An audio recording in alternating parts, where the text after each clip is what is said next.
সুপ্রিয় দর্শক শ্রোতা মণ্ডলী, আপনারা এই মুহূর্তে আমাদের এই লাইভটি যে যেখান থেকে দেখছেন এবং পরবর্তীতে লাইভটি যে যেখান থেকে দেখবেন, আপনাদের সকলকে জানাই আমি আমার প্রাণঢালা অভিনন্দন এবং শুভেচ্ছা। আজকের দিনটা আপনি জানেন যে 15ই আগস্ট, 75-এর 15ই আগস্ট এই দিনেই বঙ্গবন্ধুকে সপরিবারে হত্যা করা হয়েছিল, যার কারণে এই দিনটাকে আসলে বাঙালি জাতির শোকের দিন হিসাবেই গণ্য করা হয়।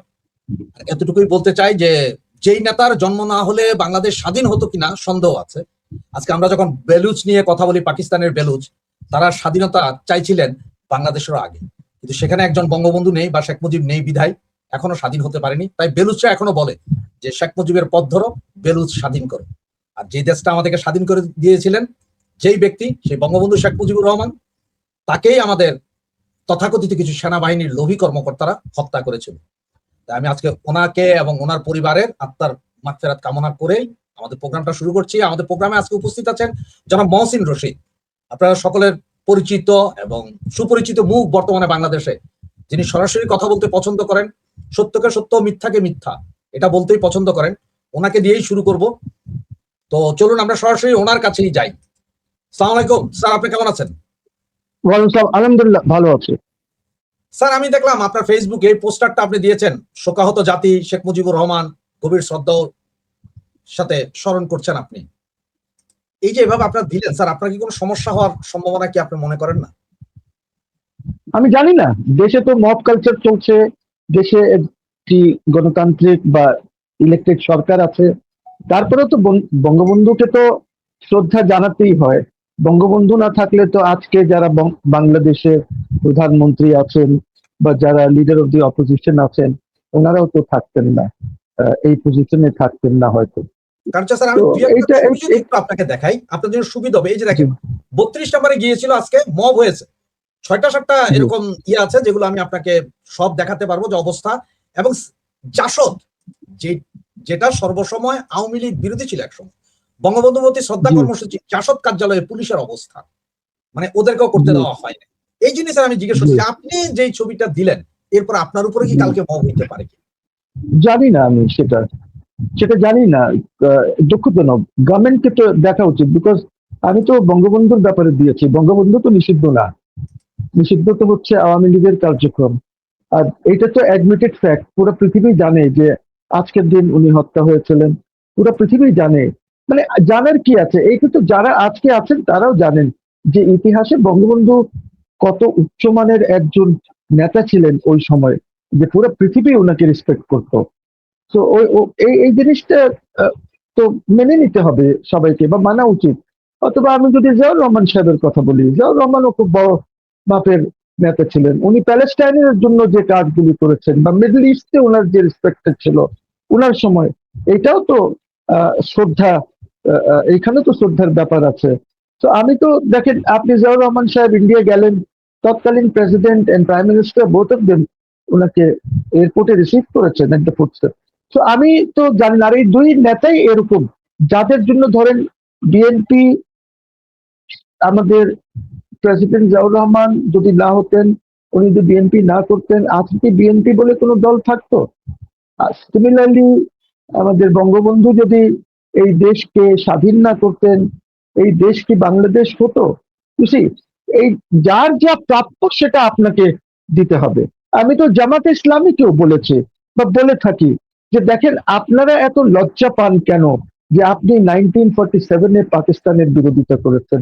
Well, as a political party আপনি মনে করেছিলেন যে সেটা হয়তো সঠিক, আর হয়তো সঠিক হতো যদি পার্টিশন না হতো, পাকিস্তান না হতো, তাহলে আজকে মুসলমানদের যে পরিস্থিতি আছে ইন্ডিয়ার মধ্যে, অথবা এই যে আমরা পাকিস্তান করার পরে পলিটিক্যাল স্ট্যাবিলিটি দেখেন, পাকিস্তানেও নাই, ইসেও নাই, আমাদের বাংলাদেশেও কোনো পলিটিক্যাল স্টেবিলিটি নাই। আমরা নিজেদের মধ্যে মারামারি হানাহানি করছি। তো এই জিনিসটা তো আমি জামাত, আমি পাবলিকলি চ্যানেলে বসে বলেছি। আই থিঙ্ক আমার সাথে জামাতের এমপি ভদ্র মহিলা ছিলেন, এবং আমি বলেছি 1971-এ you took a decision that you will, যেহেতু 47-এ পাকিস্তানের বিরোধিতা করেছেন, আপনি আপনার কথাটা মানা হয় নাই, আপনি হেরেছিলেন তখন।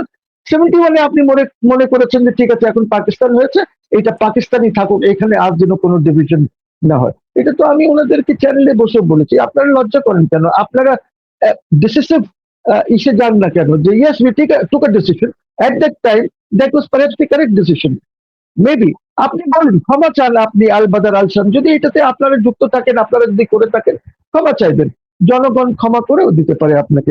বাঙালি তো খুব উদার জাতি, কিন্তু I am sorry to say যে যে যে ধরনের জাতি এখন হয়ে গেছে ইউনূস সরকারের পর থেকে, এই যে মব কালচার বা ইভেন এই যে 32-এ যদি কেউ ফুল দিতে চায় ওকে যেতে দিচ্ছে না, ওকে মারপিট করছে। আমিও দেখেছি, আসু নাকি নাম ওই ছেলেটার, যে কেউ জিজ্ঞেস করেছে, ডিডব্লিউ জার্নালিস্ট জিজ্ঞেস করেছে ওকে যে আপনি কে, তখন সে বলেছে এসডিএফ নাকি একটা বলেছে যে আমি এসডিএফ এ আছি, কিন্তু বেসিক্যালি হি ইজ আ গুপ্ত Jamaat, he is nothing but a গুপ্ত জামাত। তো এখন ধরেন এরা গুপ্তই বা কেন, এবং মবই বা কেন, বিকজ সেখানে তো পুলিশ আছে, police will discharge it's duty. পুলিশকে যদি ইনস্ট্রাকশন দেওয়া থাকে যে ওইখানে কেউ যাবে না, যাবে না সেখানে কেউ। It's as simple as that. এটা why take the law into your own hand? কি এই দেশ কোনোদিনই মানুষ হবে না? আমি আমি আমার ফেসবুকে বলেছি যে রবীন্দ্রনাথ ঠাকুর তো বলেছিলেন যে এত বাঙালি সন্তান আছে কিন্তু ওদেরকে মানুষ করে নাই, 7 কোটি না কত উনি তখন বলেছিলেন। তো আমি সেদিনও লিখলাম যে এখন 30 কোটি হয়ে গেছে, এদেরকে কি মানুষ করা হবে না কোনোদিনই? এরা মানুষ হবে না? এটা কি শুরু হয়েছে দেশে? দেখেন দেশের অর্থনীতির অবস্থা দেখেন কোথায় আছে। দেশের আপনি গ্যাসের অবস্থা দেখেন, জ্বালানির অবস্থা, পাওয়ার নাই, মানে এত খারাপ অবস্থা পুরা দেশে। আপনি ইন্ডাস্ট্রি চালাতে পারবেন না, আপনার ইন্ডাস্ট্রিজ গুলি বন্ধ হয়ে যাচ্ছে গ্যাসের আর ইসের অভাবে। মানুষ অতিষ্ঠ হয়ে যাচ্ছে। রুরাল এরিয়াসে তারা আরইবির অফিসেস গুলি অ্যাটাক করছে, জনগণই করছে। হ্যাঁ, এইগুলি তো উচিত, যারা পলিটিক্স করছেন ওদের উচিত যে এইগুলি যেন বন্ধ হয়। And I think this is a duty both treasury বেঞ্চেরও, যারা এখন অপোজিশনে আছেন ওনাদেরও। তো এই জিনিসটা যদি না হয় তাহলে তো একটা মুশকিল, তো দেশ এগোবে কিভাবে আমি বুঝতে পারছি না। This mob culture of private individuals, অথবা আমি এটাকে বলবো প্রাইভেট আর্মির মতন হয়ে গেছে, যে তারা আমাদের বাংলাদেশ আর্মি তো এখন ডান্ডা ইউজ করে, ঠিক আছে, এটা প্রাইভেট আর্মি যারা হাত ঘুষি এইগুলি করে। তো this must stop. I mean why, কেন দেশে এই পরিস্থিতি হবে? Respect everybody. Bangabandhu deserve respect, শহীদ president Ziaur Rahman deserve respect. আপনি দুইজনকে রেসপেক্ট করেন না, আপনাকে যারা সাপোর্ট করছে আপনার পক্ষে থাকবে, যারা অন্যকে সাপোর্ট করছে তাদের পক্ষে থাকবে। এটা হানাহানির তো কিছু নাই। যদি আপনি সত্যিকারের বাংলাদেশকে ভালোবাসেন তাহলে respect your leaders, stop doing this মববাজি। এন্ড আমার মনে হয় doctor Shafiqur Rahman should look into it, যে মববাজি বা এগুলি যে হচ্ছে এটা যেন না হয়। এটা তো ওনার একটা দায়িত্বের মধ্যে পড়ে। এখন নতুন আমাদের একজন স্বরাষ্ট্রমন্ত্রী আছেন, ওনাকেও দেখা উচিত যে এই মব কেন হলো, যারা এই মব করলো বা যাদেরকে অ্যাটাক করেছে সেখানে, এদের তো একটা বিচার হওয়া দরকার। They should be taken to task. ওদের বিরুদ্ধে তো গভর্নমেন্টকে কোনো ইনিশিয়েটিভ নেওয়া উচিত যে ব্রিং দেম টু বুক, ওদের বিরুদ্ধে মামলা করেন যে এটা কেন হচ্ছে। তাহলে আপনি একদিকে দেখেন গভর্নমেন্ট ইনভেস্টমেন্ট চাচ্ছে, গভর্নমেন্ট ওয়ান্টস ইনভেস্টমেন্ট। এই ইনভেস্টমেন্টটা যদি গভর্নমেন্ট চায় তাহলে গভর্নমেন্টের ডিউটিটা কি? গভর্নমেন্টের ডিউটি হচ্ছে যে পলিটিক্যাল স্ট্যাবিলিটি আনা। পলিটিক্যাল স্ট্যাবিলিটি না হলে তো আপনার এখানে কোনো ইনভেস্টমেন্ট আসবে না। আর দিন দিন আমরা এরকম নিচেই চলে যাবো। যে আমেরিকানরা এসেছে, আমেরিকানদের সাথে আপনি কথাবার্তা বলেছেন, ভেরি গুড। তো ওরা ইনভেস্টমেন্ট আসার আগে কি এটা দেখবে না যে দেশে পলিটিক্যাল স্টেবিলিটি নাই? আজকে কেন আপনি এই কাজটা করছেন? এটা তো দেশের জন্য ভালো না, একদমই ভালো না। And this mob culture is a cancer in the society of Bangladesh. আপনার কি মনে হয় যে 32-এ কেউ ফুল দিলে বা আজকের দিনে যদি কেউ মিলাদ পড়িয়ে বঙ্গবন্ধু পরিবারের জন্য দোয়া করে এইটা বিশাল অপরাধ? দেখেন 32-এ তো যাওয়ার নিষেধ করে নাই গভর্নমেন্ট। গভর্নমেন্ট তো আওয়ামী লীগের কার্যক্রম নিষেধ করেছে। আমি দেখলাম একটা ছেলেকে মার দিল, ওকে জিজ্ঞেস করলো যে তুমি কেন এসেছো, বলে আমি বঙ্গবন্ধুকে ভালোবাসি, বঙ্গবন্ধুকে রেসপেক্ট করি। He is not an Awami Leaguer, he is not a লিগি। আমি আওয়ামী লীগের না, আমি লিগি না। আমি তো মুসলিম লীগের প্রেসিডেন্ট ছিলাম মাস 1-1.5 আগ পর্যন্ত। আমি তো যখন শেখ হাসিনার যে কার্যক্রম চলতেছিল আমি তো বিরোধিতা করেছি। তখন তো যারা গুপ্ত আছে, যারা আজকে মব করছে, তারা তো উনার পক্ষে ছিল। তারা তো তখন চেহারাটা লিগিদের চেহারা, ওদের মাস্ক পরে তারা লিগিদের প্রশংসা করতেছিল, লিগিদের ব্যাপারে আলাপ আলোচনা করতেছিল। বঙ্গবন্ধুকে কি সার্জিস আলম করে নাই? বঙ্গবন্ধু সম্বন্ধে কি বলেছে দেখেন। আমি বললে কি এটা এটা ভুল হয়? বা এই যে 5 কোটি 6 কোটি যে সাপোর্টার্স আছে ওদের, ওরাও বলতে পারে Bangabandhu is one thing, Awami লীগের কার্যক্রম ইজ অ্যানাদার থিং। আর যে ফুল দিতে যাবে সে, আপনি কি কোনো নিষেধ করেছেন, কোনো এরকম অর্ডার জারি করেছে ঢাকা মেট্রোপলিটন পুলিশ বা কেউ যে বঙ্গবন্ধুর এইখানে যাওয়া যাবে না? আজ সকালে তাদের করা উচিত ছিল। তাহলে এই বেচারা যারা মার খেয়েছে তারা এখানে যেত না। And why this private people will do that? কাউকে ধরে মারধর করবে কেন? আমি দেখলাম ডিডব্লিউ জিজ্ঞেস করছে পুলিশকে, কোনো পুলিশ সৎ উত্তর দিতে পারছে না। বিকজ বঙ্গবন্ধুকে তো ব্যান করে নাই যে বঙ্গবন্ধুর তারিফ করতে পারবেন না, বঙ্গবন্ধুকে নিয়ে সেমিনার করতে পারবেন না, এগুলি কি করেছে? বা আওয়ামী লীগের সময় কি কোনো সেমিনার করা, বা বিএনপি অনেক সেমিনার করেছে আপনার শহীদ প্রেসিডেন্ট জিয়াউর রহমানকে নিয়ে কোনো কথা বলা যাবে না, এরকম তো কিছু না। আওয়ামী লীগের সময় 15th of অগস্টে তারা খালেদা জিয়ার বার্থডে সেলিব্রেট করেছেন। এই জিনিসগুলি কি বাধা দেওয়া হয়েছে? কি তখন মব সৃষ্টি করা হয়েছে? তা তো করা হয়নি। যখন আমাদের উপরে মামলা মোকদ্দমা এইগুলি আমরা যখন ফেস করেছি, যখন পুলিশকে ফেস করেছি, এগুলির তো ভিডিওস আছে। তখন কি আমাদের পক্ষে এসে ওরা দাঁড়িয়েছিল? No, they did not. আজকে যারা মব সৃষ্টি করছে তারা তো দাঁড়ায় নাই, তারা আমাদের পাশে এসে বক্তব্যও রাখে নাই। ওদের বিরুদ্ধে তো কোনো মামলা মোকদ্দমা ওইভাবে, ইয়েস আমির জামাত ওনাকে অ্যারেস্ট করা হয়েছিল, বা আরো কিছু লিডার্সদেরকে অ্যারেস্ট করা হয়েছিল, ওদেরকে ছেড়ে দেওয়া হলো। And মানে এখন কথা হচ্ছে যে মব কেন? মব কি হয়েছে কোনোদিন? এই দেশে যদি আপনি মবের কালচার শুরু করে দেন, তাহলে মব কালচারটা শেষ করার জন্য তো কিছু না কিছু পদক্ষেপ নিতেই হবে। বিকজ মব কালচার, আপনি জানেন, আপনি যদি ফ্যাক্টরিজ এগুলি আপনার ইন্ডাস্ট্রিয়াল ইস্যে যদি গিয়ে মব সৃষ্টি করেন,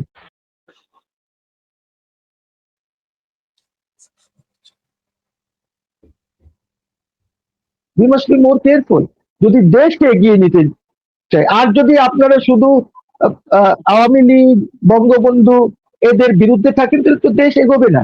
আপনাদের যদি ক্ষমতা থাকে তাহলে দেশকে এগিয়ে নিয়ে যান। আমি আজকেও চ্যানেলে বলেছি এই মব সৃষ্টি তো কারা করছে, পুরো পৃথিবী জানে যে মব কারা সৃষ্টি করছে। So we must এই যে stop this সারা culture. মব মাস্টার উনি, এই যে এই ছেলেটা, যে ছেলেটার ছবি আপনি দেখাচ্ছেন, এই জি। ছেলেটাকে তো আমি কয়েকটা ভিডিওস দেখেছি, সে যে ধরনের মারধর বা এগুলি করেছে, ভেরি আনফরচুনেট। কালকে যদি ওকে কেউ মারধর করে তখনও আমি বলবো ভেরি আনফরচুনেট। এটা হওয়া উচিত না বাংলাদেশে। স্যার একটা ভিডিও দেখায়, আপনি একটু দেখেন। এই যে আমাদের সিরাজগঞ্জ 3 আসনের এমপি গাড়িতে হামলা হয়েছে মাত্র। আমাদের এমপি সেফ আছে। ধানগড়াতে এখানে শিবিরের ছেলেপেলে, এনসিপির ছেলেপেলে, বৈষম্য বিরোধী ছাত্র আন্দোলন যারা ছিল এরা নেতৃত্ব দিয়ে হামলা করছে। এই যে পিছনে আমাদের এমপির গাড়িতে হামলা হয়েছে, পিছনে ঢেল ছড়ছে, এমপির গাড়ির পিছনে গ্লাস ভেঙে গেছে, ক্যামেরা ভেঙে গেছে, সামনে হামলা করছে। কিছুক্ষণ আগে সিরাজগঞ্জের এই এমপির গাড়িতে হামলা, তারও ঠিক 10 মিনিট আগে আমির হামজার গাড়িতে হামলা, এবং মাদারীপুরে মহিলা মাদ্রাসায় ককটেল বিস্ফোরণ, 5 শিক্ষার্থী আহত। এই ঘটনাগুলো কি হচ্ছে স্যার? এটা সো স্যাড, এটা খুবই দুঃখজনক। যে কোনো দেশে এটা হলে দুঃখজনক। এটা এটা এটা আন্তর্জাতিকভাবে দুঃখজনক যে ঘটনাগুলি ঘটছে। আপনি পার্সোনালি এই জিনিসগুলি কেন করবেন? সে শিবির হোক, সে জামাত হোক, সে বিএনপি হোক, ছাত্র দল হোক, ছাত্রলীগ তো এখন নাই, কাজে আর বললাম না। এটা কেন ঘটবে? ইভেন ধরেন যদি এই কাজটা ছাত্রলীগ করতো তাহলে এটা আমি নিন্দা করতাম এইটা। বিকজ এইটা হওয়া উচিত না। আমাদের পলিটিক্সকে ক্লিন করতে হবে আমাদেরকে, যেন সবাই তাদের মতামত দিতে পারেন। বিকজ মতামত না দিলে পার্লামেন্টটা বন্ধ করে দেন, তালা লাগাই দেন না পার্লামেন্টে। আমাদের কি এমপি দরকার আছে? এই যে স্যার এই ঘটনাগুলো, তারপরে আপনার এই যে মহিলা মাদ্রাসায় বোমা, তার আগে দুবার পেলো আপনার এই বোমা, প্রেসার কুকার বোমা, ব্যাপক বিস্ফোরণ। এইটার সাথে স্যার এই যে রিপোর্টটা, বাংলাদেশে সেল গঠনের চেষ্টা করছে আল কায়দা, ভারত উপমহাদেশ শাখা। স্যার এই ঘটনাগুলো যদি চলতে থাকে তাহলে কি জাতিসংঘের এই রিপোর্টটা আমাদের উপর কি বিপদ আসতে পারে? আরে এইটা তো খুবই বিপজ্জনক রিপোর্ট। তার কারণ হচ্ছে আপনাকে, আমি জানি না, যদি খুব বেশি বেড়ে যায় আপনার এই যে আপনি যে মিশনের লোকজন পাঠাচ্ছেন এগুলি সব বন্ধ হয়ে যাবে। খালি তা না, আমাদেরকে তারা হয়তো ভায়োলেন্ট টেরোরিস্ট স্টেট ডিক্লেয়ার করে দিতে পারে বাংলাদেশকে। তাহলে বাংলাদেশ সেটা হলে কে বিনিয়োগ করবে? বরঞ্চ এখান থেকে শিক্ষিত লোকজন যারা আছে তারা চলে যাবে। there will be brain drain. Brain drain তো এমনিই হচ্ছে, আরো বেশি ব্রেন ড্রেন হবে বাংলাদেশ থেকে। we must be peaceful, we must not be violent. Politics এর মধ্যে যা ঘটছে, বিকজ শিবির বা কেউ যদি করে, দেখেন এখন তো আর লিগ নাই, তো বিএনপি যদি কারোর উপরে হামলা করে বা দল যদি কারোর উপরে হামলা করে বা শিবির বা ওরা যদি হামলা করে, এটা দুঃখজনক। এটা আলটিমেটলি জানি না, যদি এটা খুব বেড়ে যায়, it might lead to some kind of a civil war. আমাদেরকে তো এটার থেকে, বিকজ এই বোমা আপনি যে বললেন কি ওই প্রেসার কুকার বোমা, প্রেসার কুকার বোমা is very very dangerous, very very dangerous. ছাদ টাদ উড়িয়ে দিতে পারে, এত ডেঞ্জারাস। ইভেন সেটা কেন, আপনি যদি আপনার প্রেসার কুকারে যদি আপনি কিছু রান্না করেন, আর ওই যে হুইসেল যে হয়, যেটা হয় ওইটা যদি আপনি লক করে দেন, কোনো হুইসেলই হলো না, আর সেখানে স্টিম হতে থাকে, it will simply blow up. আপনার কিচেনে ইট উইল ব্লো আপ। বোমা বানালে তো it's even more dangerous. So আমি ব্যক্তিগতভাবে মনে করি that BNP should start governing. আজকে বিএনপির অনেক মিছিল হয়েছে, খালেদা জিয়ার জন্মদিনের জন্য অনেক রাস্তাতে অনেক জ্যাম সৃষ্টি হয়েছে। এইগুলি উচিত হবে গভর্নমেন্টকে বা ডিএমপি কে, যে এইগুলি যখন হয় নোটিশ দিয়ে এবং ট্রাফিকের ব্যবস্থা প্রপার করা উচিত, এবং গভর্নমেন্টকেও দেখা উচিত যে আমরা কোথায় করবো, because the whole world is passing through a very difficult phase. আপনাকে বলি, একটু আগে আজকে নিউ ইয়র্কে ট্রাম্প একটা র্যালি অ্যাড্রেস করেছে। ওই র্যালিতে সে বলেছে that we will take Hormuz, Hormuz will be declared as an American territory. আমি জানি না আপনি জানেন কিনা, একটু আগে। সো নাও সিচুয়েশনটা দেখেন কোথায় গেছে। যদি এরকম কিছু চেষ্টা, সে তো করবে না, এটা করবে না, সে তো নিতে পারবে না, because admittedly this is Iranian territory. কিন্তু সে যদি ওইখানে ওদের যে নিউক্লিয়ার অ্যাসেট আছে, যদি কোনো নিউক্লিয়ার অ্যাসেট ব্যবহার করে ফেলে and declares himself to be the winner and takes over, তাহলে আপনি কি বুঝতে পারছেন যে আমরা কত ডিফিকাল্ট সিচুয়েশনে আছি এখন? আপনি কি এই যে জাতিসংঘের রিপোর্টের পর ওইখানে এই যে সাভারের সেই প্রেসার কুকার বোমার নিরাপদ বিস্ফোরণ কেঁপে উঠলো এলাকা, হাফ এ কিলোমিটার এলাকা কেঁপে উঠেছিল ওই বোমা বিস্ফোরণে। এবং এরপরে বাংলাদেশ ভ্রমণে উচ্চ সতর্কতা কানাডার, আগামী সোমবারে ইউরোপীয় ইউনিয়ন দিচ্ছে উচ্চ সতর্কতা। জি জি, তো আমি বলছি যে এইটাতে কেউ করছে, তাদের ছত্র ছায়ায় এই জিনিসগুলি হচ্ছে, এটা গভর্নমেন্ট শুড সি, বিকজ তো গভর্নমেন্টের জন্য ক্ষতিকর। গভর্নমেন্ট তো এখান থেকে যদি না বের হতে পারে, তাহলে একটা মুসিবত হয়ে যাবে। আমাদেরকে তো দেশ চালাতে হবে, we have to run this country. এই দেশের অর্থনীতি চালাতে হবে, এই জনগণকে ফিড করতে হবে। আপনার এত বড় জনগোষ্ঠী, এদেরকে মানুষ করতে হবে, এদেরকে খাওয়াতে হবে, এদের হেলথের ব্যাপারে আমাদেরকে খেয়াল রাখতে হবে। It's a very difficult situation for the government. আমি তো মনে করি যে গভর্নমেন্টকে গভর্ন করা উচিত, গভর্নেন্সের দিকে জোর দেওয়া উচিত, ইনস্টেড অফ ডুইং এই ছোটখাটো পলিটিক্স এরকম ওরকম করা করছে, যেটা I should say dirty politics. Government হোক বা অপোজিশনে জামাত হোক বা যারাই করছে, এটার থেকে বেরিয়ে আসতে হবে। যদি না বের হতে পারি, আই এম টেলিং ইউ, যদি এই জিনিসগুলি বাড়তে থাকে, আল কায়দা মাল কায়দা এগুলি যদি বাড়তে থাকে, এই দেশে ইনভেশন হবে, কোন দেশ এসে ঢুকে পড়বে আপনার দেশে। যেমন স্যার, যে আমি তো বলছি যে আগামী সপ্তাহে ইউরোপিয়ান ইউনিয়ন হয়তো দিতে পারে নিষেধাজ্ঞাটা। সেটা আমি এত জোর দিয়ে বলছি এই জন্যই যে, যেহেতু আমি অনেক বছর এই ইমিগ্রেশন নিয়ে কাজ করেছি, ওই গ্রুপগুলোতে আমি এখনো আছি। যদি এই মুহূর্তে আমি পেনশনে চলে যাবো আর 4 মাস পরে, যার কারণে আমি আর যাই না কোথাও কাজে, বাসায় থাকি, কিন্তু গ্রুপে তো রয়ে গেছি আমি, কলিগ গ্রুপ, বিভিন্ন গ্রুপ। সেখান থেকে যে মেসেজটা আমি রিসিভ করছি, সেখানে বলা হয়েছে যে extra special surveillance about Bangladesh শিপিপল। জি জি জি, মানে বুঝতে পারছেন স্যার, এই মেসেজটা দেওয়া মানে কি আমার কলিগরা সবাই এখন একটু ভালোভাবে লক্ষ্য করবে। এর আগে পাকিস্তানের ক্ষেত্রে ছিল এটা, যে 60% ক্যান্সেল করতে হবে, ভিসা থাক আর যায় হবে, সেম ঘটনা আসছে। এটা তো এখনো আমরা জানবো না, পরিষ্কার করে না এরা, কিন্তু ভেতর ভেতরে তো বলে রাখে স্যার। জি জি, এখন এই যে কানাডা জি জি, এটা স্যাংশন আসতে পারে বাংলাদেশের উপরে। তো আমি মাননীয় প্রধানমন্ত্রীকে বলবো যে আপনি এদিক ওদিক নজর না দিয়ে এই সব জিনিসে পলিটিক্যাল স্টেবিলিটি কিভাবে হতে পারে, যেন আমাদের উপরে কোনো স্যাংশনস না আসতে পারে, যে আমরা একটা টেরোরিস্ট স্টেট, একটা ভায়োলেন্ট স্টেট, এটার থেকে বেরিয়ে আসতে হবে আমাদেরকে। আর এই যে মববাজি যারা করছে, বিকজ আমি সবসময় মনে করেছি দ্যাট জামাত এর মধ্যে অনেক এডুকেটেড লোকজন আছেন, শিক্ষিত লোকজন আছেন, তারা হয়তো এই পার্টিকে ভালো পরামর্শ দেবেন যেন যারাই এই কাজগুলিতে যুক্ত আছেন তারা যেন না থাকেন, কিভাবে, বিকজ দেশ তো ওদেরও। আপনি তো ওদেরকে বাদ দিয়ে ধরেন আজকে যদি আওয়ামী লীগ ইলেকশন করতো, ঠিক আছে, ওদের এত 30% ভোট হতো না, এটা ধরে নেন, বা ওরাও জানে ওদের 5, 6, 7, 10% তো হতো ভোট। তো ওদের এই 10% জনগোষ্ঠী যে জামাতকে ধরে নিচ্ছে আমি সাপোর্ট করছে, রিয়েল সাপোর্ট যদি থাকে, যখন আওয়ামী লীগও মাঠে থাকবে, বিএনপিও মাঠে থাকবে, তাহলে ওদেরও তো দেশ। এই দেশ তো রক্ষা করতে হবে সবাইকে মিলে, এটা তো একক কেউ পারবে না। কিন্তু যে জিনিস ইন্ট্রোডিউস হয়ে গেছে এই দেশে সেটা বন্ধ করতে হবে। And এটা বন্ধ করার জন্য পুলিশকে কঠোর হতে হবে, কঠিন ভাবে এটাকে দমন করতে হবে, সেটা যে দলেরই হোক, যে দলেরই হোক।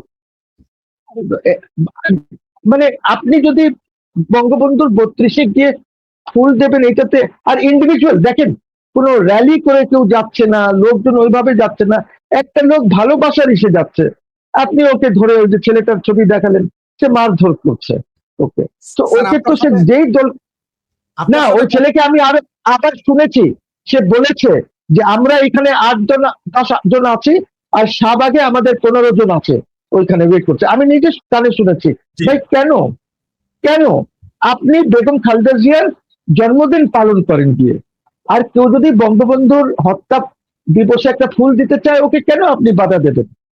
আপনি গিয়ে ডক্টর শফিকুর রহমান সাহেবের জন্মদিন পালন করেন, সেখানে তো আপনার আওয়ামী লীগ বা কোনো লীগই এসে বাধা দেবে না আপনাকে, কোনো মানা নাই। কিন্তু মব কালচার মাস্ট এন্ড।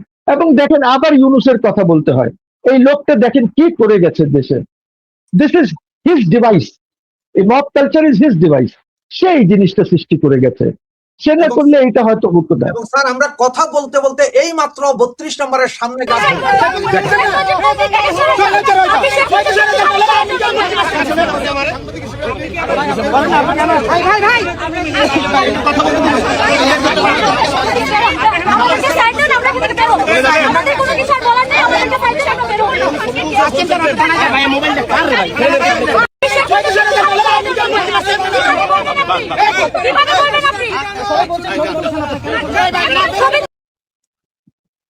এরা দেখেন এইটা অতি অতি দুঃখজনক, and police is not giving them any protection, police ওদেরকে মবে ছেড়ে দিয়েছে। মানে পুলিশ যদি এই হয় পুলিশিং, এই হয় ল অ্যান্ড অর্ডার দেশে, এই দেশটাকে আপনি রাখতে পারবেন? That is my bottom line question. দেশকে রাখা মুশকিল হয়ে যাবে। আর্মি মিশন নিয়ে পাগল হয়ে যাচ্ছে, আপনার সব মিশন শেষ হয়ে যাবে, বিকজ এই জাতিকে এখন আপনাকে বলি, এই জাতিকে অনেক দেশ আছে যারা মনে করছে এখন that it is a very violent country, প্রত্যেকটি নাগরিক ভায়োলেন্ট এই দেশে, এমন একটি পরিস্থিতিতে আমরা চলে গেছি। তো আপনি যে মিশনে যাবেন, আমি ওয়াকারুজ্জামান সাহেব, আপনি তো মিশন কইরা you participated with whomever you wanted to, the Americans and others. হ্যাঁ, এই মিশন তো আমেরিকানরাই আপনার শেষ করে দেবে এইসব দেখে। আপনি তো এখনো 3rd of November there are elections in the United States of America, সেখানে হাউস কে কন্ট্রোল করবে আমরা জানি না এখনো। In all likelihood house will shift to the Democrats. তখন কি সিচুয়েশন হবে? সিকিউরিটি কাউন্সিলে আপনাকে যদি ডিক্লেয়ার করে দেয় একটি টেরোরিস্ট কান্ট্রি, একটি ভায়োলেন্ট কান্ট্রি, আমরা কোথায় যাব? আমাদেরকে তো কেউ ভিসাও দেবে না, কেউ ব্যবসা করবে না, কোনো মিটিং করতে যেতে পারবো না। এই সিচুয়েশন আমাদের সামনে চলে আসতেছে, and it's only coming because of mob culture. It is only coming because of these boys, এই 8, 10, 15, 20 জন যারা মব করছে। প্লিজ, আমি ওদের সাথে ডাইরেক্ট কথা বলছি যে দেখো বাবা, ডোন্ট ডু দিস, এই মব করো না। যদি তোমাকে কিছু ভালো না লাগে, পুলিশ তো এখানে বসে আছে 32-এ, পুলিশকে বলো যে ওকে অ্যারেস্ট করেন, নিয়ে যান, হয়ে গেল। তোমরা মারধর এই মব কেন সৃষ্টি করছো? দেশ কি তোমরা চাও না যে দেশ ভালোভাবে চলুক? তোমরা কি চাও না যে দেশে অর্থনৈতিক অবস্থা ভালো হোক? তোমরা কি চাও না যে তোমার ছেলে মেয়ে যারা হবে, তোমার বাপ মা ভালোভাবে চলতে পারে, এই দেশে তাদের ভালো চিকিৎসা হয়, এই দেশে তোমার যে ছেলে মেয়ে হবে যখন তুমি বিয়ে করবা তখন ছেলে মেয়ের যেন ভালো শিক্ষা পায়? এইটা কি চাও না? না তোমরা চাও যে এই দেশটাকে একটি কলোনি বানিয়ে দিবা কারো? তুমি তো ঠেকাতে পারবে না, তুমি মত করে ঠেকাতে পারবে না ওদেরকে, যারা এটাকে কলোনাইজ করার যদি চেষ্টা করে। বুঝতে হবে যে পৃথিবী কিভাবে চলছে, তোমরা বোঝো না। তোমাদের উচিত যাও পড়াশোনার মধ্যে মন লাগাও, পড়াশোনা করে মানুষ হওয়া, মানুষ হওয়া দরকার। আর যারা এই মারধর করছে তারা তো মানুষের ভিতরে পড়ে না, পড়বা না। মাফ চাও, জাতির কাছে মাফ চাও, আল্লাহর কাছে মাফ চাও, যে আমরা ভুল করেছি, আল্লাহ আমাদেরকে মাফ করে দাও। এই জাতিকে বাঁচাও, এই দেশকে বাঁচাও, যেন এই দেশ আর জাতি এগিয়ে যেতে পারে। স্যার, আপনি তো জানেন যে রয়ের চিফ এসেছিল বাংলাদেশে, ওনার সাথে আরো 3 জন এসেছিল, এবং আমাদের প্রধানমন্ত্রী সম্ভবত আগামী 22 তারিখ সম্ভবত দিল্লি যাচ্ছেন ভিজিটে। উনি দিল্লি যাচ্ছেন, এর আগে এরা আসলো, রয়ের ইয়েরা আসলো। সবকিছু মিলিয়ে কি মনে হচ্ছে আপনাদের কাছে, কি যত জায়গায় যত মিটিং হচ্ছে এখানে কি শেখ হাসিনা প্রত্যাবর্তনের কথাবার্তা কি হচ্ছে কিনা, বা ওনার মামলাগুলোর ব্যাপারে? দেখেন, শেখ হাসিনা ইজ দ্য কি ফ্যাক্টর। আপনাকে বুঝতে হবে, Sheikh Hasina is a very important factor. এখন শেখ হাসিনার সাথে অনেক দেশও জড়িত আছে। এখন ওরা বুঝতে পেরেছে যে কোথায় কি হচ্ছে, ওরাও তো দেখছে, প্রত্যেকটা দেশ দেখছে যে বাংলাদেশ কি হয়েছে, শেখ হাসিনার সময় কি অবস্থা ছিল আর এখন কি। আর ওই ডেমোক্রেসির থিওরি মিওরি যেটা আছে না, থিওরি দিয়ে দেশ এগোয় না। একটু দয়া করে আপনি পড়েন, লি কুয়ান ইউ কথাগুলি শোনেন, যে সে কি বলছে, কিভাবে সে সিঙ্গাপুর বানিয়েছে আজকে যেটা আছে। খুশি, থিওরি দিয়ে ডেমোক্রেসি হবে না। ডেমোক্রেসি হবে আপনার দেশের জনগণের মেধা, শিক্ষাগত যোগ্যতা এবং স্ট্রং মিডল ক্লাস, শিক্ষিত মিডল ক্লাস, স্ট্রং শিক্ষিত মিডল ক্লাস দিয়ে আপনি যদি হয় তাহলে আপনি ডেমোক্রেসি। আপনি, এইটা তো গ্রিসের ডেমোক্রেসি না স্যার। ওইখানে কয়টা লোক ছিল, আইসা বসতো এক জায়গায় আর বৈশা কথাবার্তা বলতো।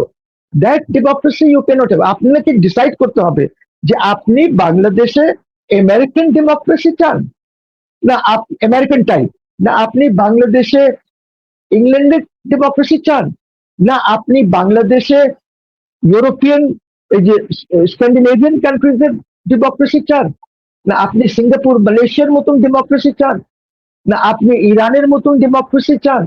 We have to take a decision. We have to take a call on these things. Because আপনার ওই ধরনের ডেমোক্রেসি, আপনার কনস্টিটিউশনে এমেন্ডমেন্টস আনতে হবে, কনস্টিটিউশন এমেন্ড করে রিফর্মস আনতে হবে। এইটা যদি আপনারা না করেন, না করতে পারেন, তাহলে দেশকে কিভাবে রক্ষা করবেন? আপনাদের কি স্কিম আছে দেশ রক্ষা করার জন্য? আমি এই প্রশ্নটি মব যারা সৃষ্টি করে ওদেরকে জিজ্ঞেস করছি। Do you want another genocide in this country? যদি আমাদের এখানে 3,30,00,000 যাই মারা গেছেন, আপনি কি ওই ধরনের কিছু চাচ্ছেন এই দেশে যে আবার হোক কিছু? মানে এইটাই আমরা করতে থাকবো? আমরা কি এই দেশে অভ্যুত্থান, রেভলিউশন, স্বাধীন বারবার করব আমরা এই দেশটাকে? আমরা এই দেশটাকে এগিয়ে নেব না? কোন ফর্মুলা এগোবো? আসেন, let us all sit and decide যে আমরা কি করব বা কিভাবে করব আমরা এই জিনিসগুলি। এটা তো আমাদের করতে হবে। স্যার, আমাদের দেশে তো বর্তমানে বিদ্যুৎ, গ্যাস, বিদ্যুৎ, কারেন্ট সবকিছুরই ব্যাপক সমস্যা চলতেছে। এর ভেতরে আমাদের চিফ হুইপ নুরুল ইসলাম মনি, উনি বলেছেন যে 98% গ্যাস ভারতের হাতে তুলে দিয়েছিল শেখ হাসিনা, যার কারণে এখন সমস্যা। কথাটার মানে কি? শেখ হাসিনা কি সব ভারতে তুলে দিয়ে গেছে, এই জন্য ওনারা এত বিপদ? দেখেন, এইসব কথা বলে তো লাভ নাই। এইগুলি হচ্ছে ওর বয়ান একটা সৃষ্টি করছে। বয়ান দিয়ে তো কাজ হবে না, কাজ করতে হবে আমাদেরকে ফ্যাক্টস এন্ড ফিগার্স নিয়ে। আমি আজকে একটা টক শোতে ছিলাম, যেখানে আমি বলেছি যে আপনার এই যে কিসের ব্যাপারে, সরি কি যেন ছিল, গ্যাস, কারেন্ট। হ্যাঁ হ্যাঁ, না সরি, আমি এইটা না, বিকজ আমার সাথে আইয়ুবি সাহেব ছিলেন, আর বিএনপির এমপি মনি ছিল, he is also MP Ayyubi. তখন আমি এই জিনিসগুলি বলেছি। আমি বললাম যে দেখেন, আপনারা সবাই এই বাংলাদেশে শেখ হাসিনার সময় আমরা সবাই বলেছি, আমিও বলেছি, এই যে চুক্তিগুলি আছে এই চুক্তিগুলিকে জনগণের সামনে, তো কেয়ারটেকার গভর্নমেন্ট তো আনে নাই জনগণের সামনে কোনো চুক্তি, তারপরে আমরা পার্লামেন্টে এতদিনের একটা সেশন হয়ে গেল, এত লম্বা সেশন হয়ে গেল, এই সেশনেও কিন্তু আমি জামাতকে বললাম আপনারাও তো এই ইস্যুটা রেজ করেন, এই ইস্যুটা তো রেজ করা উচিত ছিল আপনাদের, আপনি তো ইস্যু রেজ করেন নাই, কেন করেন না? যে যে গোপন চুক্তিগুলি করেছে ওই চুক্তিগুলি দেখান, ফরেন মিনিস্টারের কাছে তো আছে সব, ইউনুসও দেখায় নাই, এই অ্যাডমিনিস্ট্রেশনে জামাত ইসলামীও এই ইস্যুটা পার্লামেন্টে রেজ করে নাই, যে প্লেস করেন পার্লামেন্টে, হয়তো এখন করবেন আমি জানি না, বাট তখন তো করেন নাই। তো কোয়েশ্চেন ইজ আমাদেরকে সবাইকে সেন্সিবল হতে হবে, আমাদেরকে হোয়াট ইজ রাইট সেটা বলতে হবে, হোয়াট ইজ রং সেটা রং আমাদেরকে বলতে হবে। দেখেন আমি কি বলি না, আমি যখন আইসিটি কে চ্যালেঞ্জ করেছি তখন তো আমি বলেছি যে ইন 2011-এ অ্যামেন্ডমেন্ট করে যে জামাত নেতাদেরকে যে আপনি ফাঁসি দিয়েছেন, দ্যাট ওয়াজ রং দেন। 2024-এ আপনি যখন ইউনুস অ্যামেন্ডমেন্ট করে আইসিটির আইনে আপনি যখন শেখ হাসিনার এই যে ট্রায়াল করছেন, ইট ইজ রং নাও। এবং যদি আপনি আমার কথা না শোনেন তাহলে এর পরে যাদের ট্রায়াল হবে তখনও আমি একই কথা বলবো, that it was wrong in 2009-2011, it was wrong in 2024 and it is wrong today. তখনও আমি এই কথা বলবো, যেটা রং সেটা রং, যেটা রাইট সেটা রাইট। আমাদের তো এই জন্য ইনসাফ আমাদের কিভাবে হবে, আমাদের জাস্টিস কিভাবে হবে? আমরা তো জাস্টিসের দিকে যাচ্ছি না, একদমই যাচ্ছি না। তো এই জিনিসগুলি তো দেখতে হবে।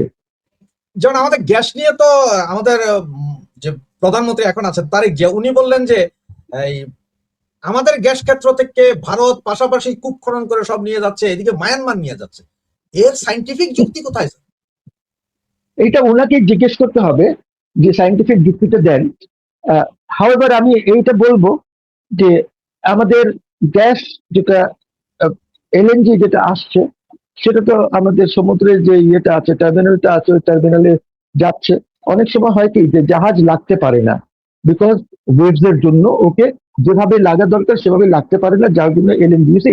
এলএনজি কি আমরা করি, এলএনজি যখন আমাদের দেশে যখন এলএনজি আসে, এটা ওইখানে যখন আনলোড হয়, it is in liquid form. আমরা 150°C না কততে এইটাকে লিকুইফাইড করে এই গ্যাসটাকে ওই বড় বড় ইসে জাহাজের মাধ্যমে আমাদের সবখানে ইম্পোর্ট হয়। আসার পরে এইটাকে এই গ্যাসটাকে আবার বয়লারে দিয়ে অনেক গরম করে এটাকে গ্যাসে আবার কনভার্ট করা হয়, কনভার্ট করে তারপরে এইটা সবাইকে দেওয়া হয়। তো আমাদের এই প্রক্রিয়া আছে, একটা ঠিক চলছে, একটা বোধহয় আরেক কোন এক্সেলেটর নাকি একটা কোম্পানি আছে, ওদেরটা বোধহয় যে এক্সেলেটরের কিছু সমস্যা হচ্ছে, বাট সামিটেরটা চলছে, summit is not having a problem. তো আমাদেরকে এই জিনিসগুলি দেখতে হবে। আর আমি একটা কথা বলি, তারেক জিয়া সাহেবের ক্যাবিনেট যেটা আছে, আমি বারবার বলি ওটি ওর মধ্যে ডেপথ নাই। আচ্ছা দেখেন, যে ভদ্রলোককে আপনি এনার্জি মিনিস্টার করেছেন টুকু সাহেবকে, এই টুকু সাহেব তো এনার্জি মিনিস্টার খালেদা জিয়ার সময় ছিলেন, তবে খালেদা জিয়ার সময়ও এই প্রবলেমস গুলি হয়েছিল, তখন খালেদা জিয়া ওনাকে বাদ দিয়ে দিয়েছিলেন, ওনাকে রাখেন নাই এনার্জি মিনিস্ট্রিতে। তো আমার কথা হচ্ছে যে আপনি তো আপনার আম্মা যখন বাদ দিয়ে দিয়েছিলেন ওনাকে এনার্জি থেকে, তখনও তো আপনি সিনিয়র জয়েন্ট সেক্রেটারি বিএনপি ছিলেন এবং আপনি অ্যাক্টিভলি পলিটিক্সে পার্টিসিপেট করছিলেন, you were participating in politics. আপনি তো জানেন যে টুকু সাহেব কি করেছেন বা কি করেন নাই, বা আপনার আম্মা বাদ দিলেন, এন্ড সে কি একটি এক্সপার্ট লোক তো না এনার্জি সেক্টরে, সে তো ব্যবসা করে, সুতার ব্যবসা করে, ফ্যাব্রিকের ব্যবসা, এইটা হলো তার ব্যবসা। এটা তো আমি তো টুকুকে জানি যে সে কি হারুন লালবাগের হারুন হত্যাকাণ্ড যেটা হয়েছিল, কানসার্ট হত্যাকাণ্ড, টুকু সাহেবের ও তখনও তো টুকুই ছিল, টুকুই তো ছিল তখন, পরে ওনাকে সরিয়ে দেওয়া হয়েছিল। তো এই জিনিসগুলি কেন তারেক সাহেব কেন রেখেছেন ওনাকে, কি ওনার কাছে ওর চেয়ে বেটার লোক নাই? আমি এই কারণে আগে অনেকবার বলেছি যে স্যার আপনি এক কাজ করেন, কনস্টিটিউশনকে এমেন্ড করে আজ 10% টেকনোক্র্যাট কোটা আছে না, এই 10%টাকে আপনি একটু বাড়িয়ে 30% করে দেন, বিকজ আপনার যে লোকজন আছে এই লোকজন এই দেশটা চালানোর মতন সিচুয়েশনে না। তো আপনার যদি আপনি 30% করে দেন তাহলে আপনি এক্সপার্টসদেরকে নিয়ে একটি সুন্দর ক্যাবিনেট গঠন করতে পারবেন। গঠন করলে আপনি আপনার তো 2/3 আছে, 10%-এর জায়গায় 30 করে দেন, আপনি 30 না চাইলে 20 করে দেন, বা আপনার টাইম শেষ যখন হবে 30% করলেন, টাইম শেষ হলে আপনি যদি চান যে অন্য কেউ আসলে তাকে 30% তার জন্য না থাকুক, আপনি আবার এমেন্ড করে 10% করে দিয়ে 15% যা আপনার ইচ্ছা সেটা করে দেবেন, আপনার তো 2/3 আছে। বাট আপনি এই মুহূর্তে দেশ ইজ ইন ক্রাইসিস। এই দেশ এখন এই ভ্যান্ডালিজমটা যেটা হচ্ছে, এই ভ্যান্ডালিজমটা সাপোর্ট করতে পারবে না দেশ। দেশে আপনার দেশে তো আপনাকে ওইভাবে চালাতে হবে যেখানে সাপোর্ট হয়। এন্ড আই এম শিওর আমার এই যে এখানে যে এমবাসিস গুলি আছে, ইউরোপিয়ান ইউনিয়নের প্রত্যেক দেশের এমবাসি আছে, American here, the Indian here, the Pakistani here, সবই তো আছে। ওরা তো ওদের দেশের সব রিপোর্টস গুলি পাঠাচ্ছে, প্রত্যেক দিনই পাঠাচ্ছে রিপোর্টস গুলি যে দেশে কি অবস্থা আছে। তারপরে এর মধ্যে ধরেন আপনার এত তাড়াহুড়া করার কি দরকার ছিল? ভোলার ওই ব্রিজ 40,000 crore টাকার প্রজেক্ট আপনি একটি কোম্পানির মাধ্যমে দিয়ে দিলেন বা দেবেন বা হোয়াট এভার ইউসি, সেখানে সালাউদ্দিন সাহেবের ছেলে ইজ ইনভলভ।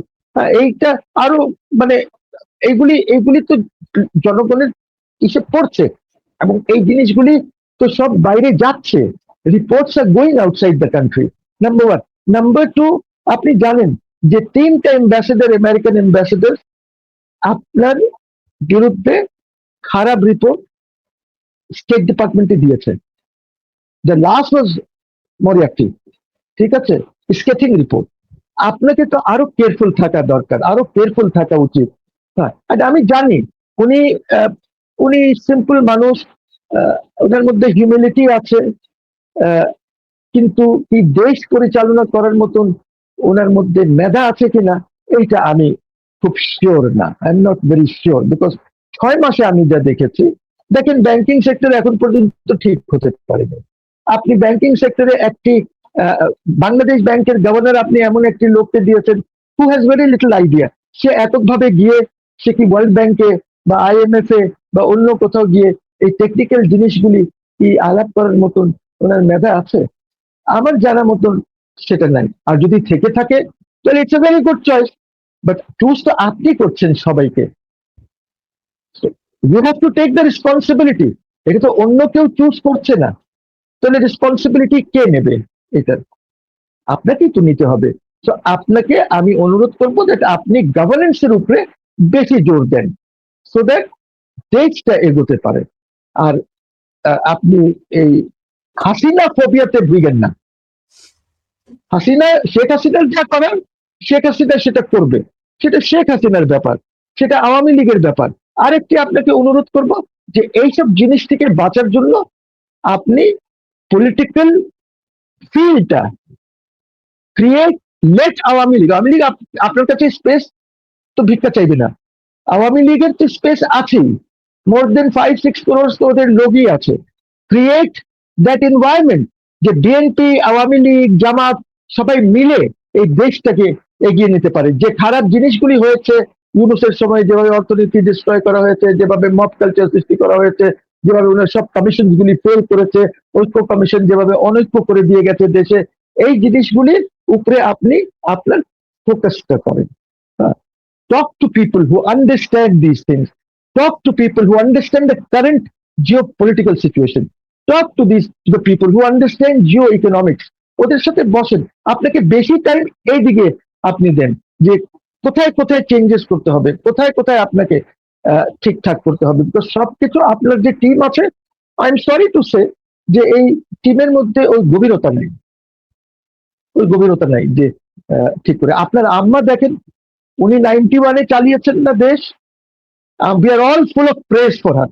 ওনার জন্য দোয়া করি, উনি কত সুন্দরভাবে উনি চালিয়েছেন।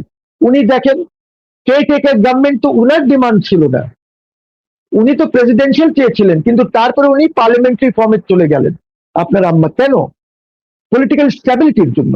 আপনার আম্মা যে ফেব্রুয়ারি মাসে ইলেকশন করালেন, যেটাকে আওয়ামী লীগ বা অন্যরা যা সব কথা ন্যারেটিভ একটা বানায়, ওটা তো ওর জন্য করেন নাই। ওইটা তো উনি করেছিলেন সাংবিধানিক কন্টিনিউটির জন্য উনি করেছিলেন। যে কন্টিনিউটি উনি অ্যামেন্ডমেন্ট করে যেভাবে অপোজিশন চেয়েছিল, অপোজিশনের ডিমান্ডস মিট করেছেন উনি। মিট করে উনি কনস্টিটিউশনাল অ্যামেন্ডমেন্ট করে উনি caretaker chief justice Habibur Rahman শেলিকে দিয়ে উনি বিদায় নিলেন। She resigned from parliament. She resigned as the prime minister. 3-4 মাসের মধ্যে handed over power to chief justice Habibur Rahman Shelley আর চলে গেলেন, গিয়ে উনি ইলেকশন করলেন। আপনার আম্মার থেকে কিছু শিখেন। Learn from her. উনি তো এই করেছেন, কেন করেছেন? টু অ্যাকোমোডেট দি অপোজিশন, যেন অপোজিশনকে অ্যাকোমোডেট করি, দেশে স্টেবিলিটি হোক। কে সরকারে আছে বা না আছে সেটা ইজ নট ইম্পর্টেন্ট, বাট দেশ তো, আপনারও একটা দায়িত্ব আছে, আমারও দায়িত্ব আছে ইন্ডিভিজুয়ালি অ্যাজ এ সিটিজেন, যেন সবকিছু ঠিকভাবে চলে। দেশ তো আমারও। যতটুকুন প্রাইম মিনিস্টার তারেকের, যতটুকুন শেখ হাসিনার, ডিফ্যাক্টো প্রাইম মিনিস্টার শেখ হাসিনার, যতটুকু আমাদের জামাতের নেতা বা জামাতে যারা পলিটিক্স করছেন ওদের যতটুকুন, আমাদের সবাই তো ততটুকুনি দেশ। এই দেশ আমাদের, এই দেশটাকে আমাদেরকে ঠিক রাখতে হবে। দেশে যা ঘটছে, ল অ্যান্ড অর্ডার নাই দেশে, এই জিনিসগুলি না করলে আপনি দেশকে এগিয়ে নেবেন কেমনে? আর যে আপনি বললেন ওনার যাওয়ার কথা যে বললেন, দেখুন this are decision that you have to take. আপনার কাছে খুব শর্ট উইন্ডো আছে, বিকজ 27-28 অগস্টের পরে কিন্তু মোদী সাহেব আর থাকছেন না। মোদী সাহেব এসসিওতে চলে যাচ্ছেন, সাংঘাই কনফারেন্সে। সেখান থেকে আসার পরে মোদী সাহেব আর আপনাকে সময় দিতে পারবেন না, বিকজ উনি ব্যস্ত হয়ে পড়বেন, ব্রিক্স নিয়ে উনি ব্যস্ত থাকবেন। ব্রিক্সের পরে উনি চলে যাবেন জেনারেল অ্যাসেম্বলিতে। আপনারও ডেট ফিক্সড আছে জেনারেল নিউ ইয়র্ক যাওয়ার, জেনারেল অ্যাসেম্বলিতে 21 না 22 সেপ্টেম্বর আমার মাননীয় প্রধানমন্ত্রীরও ডেট ফিক্সড আছে যে উনি ওই দিনে যাবেন, উনি নিউ ইয়র্কের উদ্দেশ্যে রওনা দেবেন। তো September month is going to be very tight for everybody. তো এই জন্য আপনি গেলে প্লিজ, আমি বারবার বলি, পিপলকে কনফিডেন্সে নেন, announce the date that you are going, অথবা বলে দেন যে আপনি যাবেন না, যেটাই আপনি ভালো মনে করেন, বিকজ আপনি তো বাংলাদেশের কর্ণধার এখন। আপনাকেই তো বলতে, জনগণকে কনফিডেন্সে নিয়ে বলে দেন যে আমি এখন যাব না, জেনারেল অ্যাসেম্বলি থেকে আসার পরে আমি চিন্তা ভাবনা করবো যে আমি কখন যাব। তারপরে দেখেন, আপনি, আপনার কাছে ফরেন সেক্রেটারি নাই। বাংলাদেশ ফরেন মিনিস্ট্রিতে there is no foreign secretary at the moment. You see, এই ক্রুশিয়াল সময় বাইল্যাটারাল ভিজিটে উনি যাবেন, ফরেন সেক্রেটারি লাগবে তো ওনার। তারপরে সাম ডিপ্লোম্যাটস, ধরেন আমাদের দেশকে যারা আছে, সাউথ এশিয়ান ডেস্ক বা ইন্ডিয়ার ডেস্ক যদি আলাদা থাকে, সেখানে যারা আছেন ওনাদেরকে গিয়ে তো আমাদের প্রধানমন্ত্রীর ভিজিটটার জন্য আগের থেকে ওইখানে গিয়ে সবকিছু রেডি করতে হবে। তো এইটা কবে ঘটবে, কবে যাবেন? আর আপনি কথাটি আরেকটা বলেছিলেন ইসের ব্যাপারে, ওই যে আসছিল জয়েন্ট দি চিফ অফ র। ওয়েল, আপনি ঘটনাগুলি দেখেন, আপনি দীনেশ ত্রিবেদীর সাথে কথা হয়েছে যখন গোর এসেছিলেন, তারপরে সাথে সাথে দীনেশ ত্রিবেদী ইন্ডিয়া চলে গেল পরামর্শ করার জন্য। সেখান থেকে আসলো, ওদিকে গোর করলো কি, গোর আবার 2-3টা মিটিং করেছে অজিত ডোভালের সাথে, অন্যদের সাথে বার্তা পাঠিয়েছে আমেরিকা, এইগুলি গোর করলো। আপনি 10 তারিখে প্রাইম মিনিস্টারের সাথে দীনেশ ত্রিবেদীর মিটিং হলো, দীনেশ মিটিং করেই সাথে সাথে ফার্স্ট অ্যাভেলেবল ফ্লাইটে উনি চলে গেলেন দিল্লি। দিল্লি গিয়ে উনি কার সাথে দেখা করলেন? All those who matter, prime minister, foreign minister, home minister, সবার সাথে উনি দেখা করেছেন, এবং উনি রিকোয়েস্টও করেছেন যে বাংলাদেশের প্রধানমন্ত্রীকে বাইল্যাটারাল ভিজিটের জন্য as prime minister of Bangladesh একটা ইনভিটেশন পাঠানো। The Indian government has now sent you an invitation, because আপনার কাছে তো 3টা ইনভিটেশন আছে। 1 নম্বর, যখন জয়শঙ্কর এসেছিলেন তখন জয়শঙ্কর বলেছেন, মোদির চিঠি দিয়েছেন, মোদি সে চিঠিতে ইনভাইট করেছে প্রাইম মিনিস্টার তারেক রহমান সাহেবকে ইনভাইট করেছে, ওনার স্ত্রীকে ইনভাইট করেছে, ওনার মেয়েকে ইনভাইট করেছে, একটা গেল। তারপরে বিমস্টেকে চেয়ার হিসাবে ব্রিক্সে ইনভাইট করেছে। আর এখন যখন আমাদের এখান থেকে অবজেকশন হলো যে প্রাইম মিনিস্টার হিসাবে তো ইনভিটেশন আসে নাই, তখন প্রাইম মিনিস্টার হিসাবে এখন ইনভাইট করেছে, যার জন্য আপনি যে 21-22 বা হোয়াট এভার ডেটস আপনি যেটা শুনছেন, 27-28 যেটাই হোক না কেন, সরি 28 তো হবে না, বিকজ ইন্ডিয়ান প্রাইম মিনিস্টার থাকবে না। তো এই জিনিসগুলি তো আমাদেরকে, যদি আমরা এই 21-22-এ যদি ভিজিট হয়, আজকে 15 তারিখ হয়ে গেল, আপনার কাছে রইল 7 দিন বা 6 দিন, ঠিক আছে? এই 6-7 দিনের মধ্যে আপনার টিমকে প্রাইম মিনিস্টারের যাওয়ার সব কিছু ঠিক করতে হবে।